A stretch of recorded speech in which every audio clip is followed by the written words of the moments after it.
A cordial greeting. Today is Thursday, September 4th, 2025. This is meteorologist Ruben Garcia speaking. In this video, I will be giving an update on the tropical wave we are closely monitoring because it has a high probability of cyclonic development during the next 7 days as it approaches the Caribbean. Since yesterday, we have seen a trend in the models showing a more southern and westward track than what was projected in previous days. And it is for this reason that residents of the eastern and northeastern Caribbean must be very attentive to its evolution, since the future Tropical Storm Gabrielle could approach the area in about 8 to 9 days. Looking at the infrared satellite animation, we can see that the convection area has been organizing during the past night, which gives us indications that it has begun a cyclonic organization process. In fact, it is very likely that at 8 a.m. the probabilities of cyclonic development will increase, while on the other hand it also seems that the low pressure is consolidating a little farther south than what the models projected a few days ago, when they had the low pressure consolidating a bit more toward the northeast. And definitely, these changes open the opportunity for this future tropical cyclone to eventually approach the Caribbean, although, as you will see, there is still quite a bit of uncertainty as to whether it will move over the northeastern Caribbean or take a track just to the northeast. Remember that the system is more than 7 days away from reaching the Lesser Antilles. So much can change in this forecast, and to a large extent, the forecast will depend on how the dry air present in the tropical Atlantic may interfere with the circulation of the future tropical cyclone. While some projections keep this dry air outside the circulation of future Tropical Storm Gabrielle, others show dry air entering the circulation and keeping the system weaker. Definitely, the faster it organizes and strengthens, the greater the chances it will take a turn toward the northwest before reaching the Caribbean.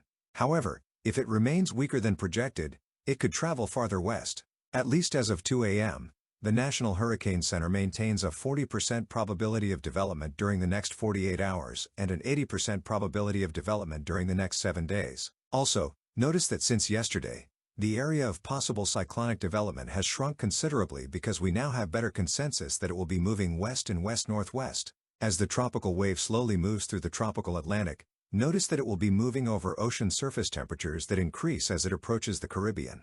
So, if the tropical wave is generating good convection during the early hours of today, it will definitely have better conditions during the next few days, at least in terms of ocean surface temperatures. Now then, the main impediment it will face for cyclonic organization and strengthening will be the dry air that will be present throughout the tropical Atlantic, represented by the brown colors in this image. Notice that during the weekend, when the disturbance moves westward, it will have a lot of dry air to the west, north, and east of the circulation. And depending on what happens with this dry air, whether it manages to enter the circulation or whether the system maintains a moisture shield, it will have significant effects on its future strengthening and possible track. On the other hand, now with the track a little farther south than projected a few days ago, the wind shear that will be present north and northeast of the Caribbean may remain to the north of the disturbance, which also increases the probabilities of cyclonic development, although in the long term, when it approaches the northeastern Caribbean, this wind shear may cause it to weaken somewhat as it moves through the region. Let's look at the latest projections from the global models.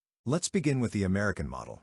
Unlike what it had in past days, where it developed a tropical depression for today Thursday, we have seen a trend of delaying cyclonic development a bit. This causes the system to travel much farther west than what was previously projected. And in the run from early this morning, notice that the American model keeps the system as a weak tropical storm. As it approaches the northeastern Caribbean, in the latest run it has the system passing about 200 miles northeast of the Lesser Antilles in about 8 days.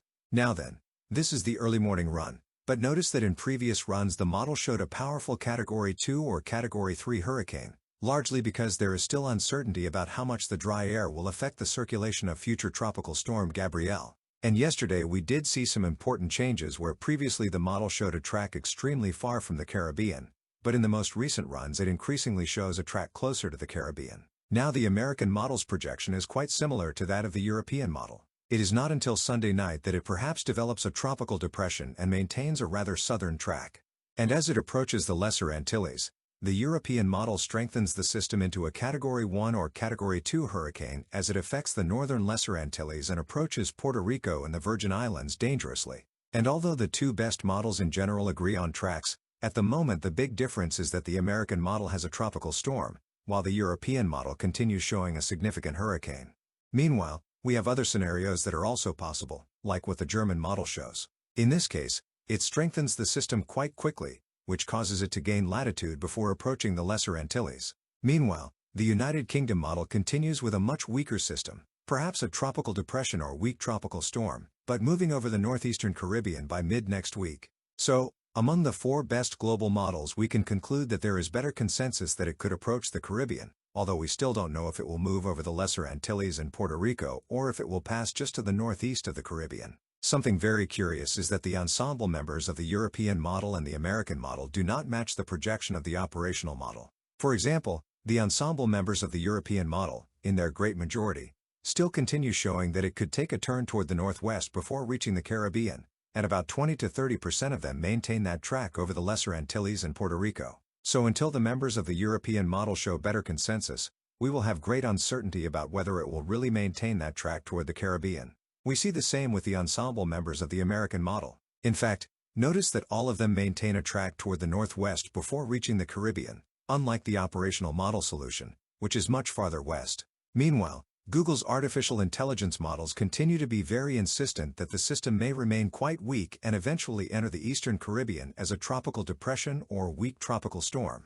In conclusion, we can say that since this is still a long-range forecast and it is more than 7 days away from approaching the Caribbean, there is still much to watch. First, we have to wait for a defined low pressure to form to see how the global model runs respond. What I can tell you is that residents of the northern half of the Lesser Antilles and Puerto Rico should begin to pay more attention to the evolution of the tropical wave, and it is possible that during the day today it will be designated as an invest, which will give us specialized projections of track and intensity to really know how much risk there may be for the northeastern Caribbean. Well, that's all for the update of this forecast, but before I go, I wanted to ask you to like this video. Also, don't forget to subscribe to the channel and click the bell so you receive notifications when I record new videos. In case there is any important change in the projections, I will record another video during this afternoon. See you later.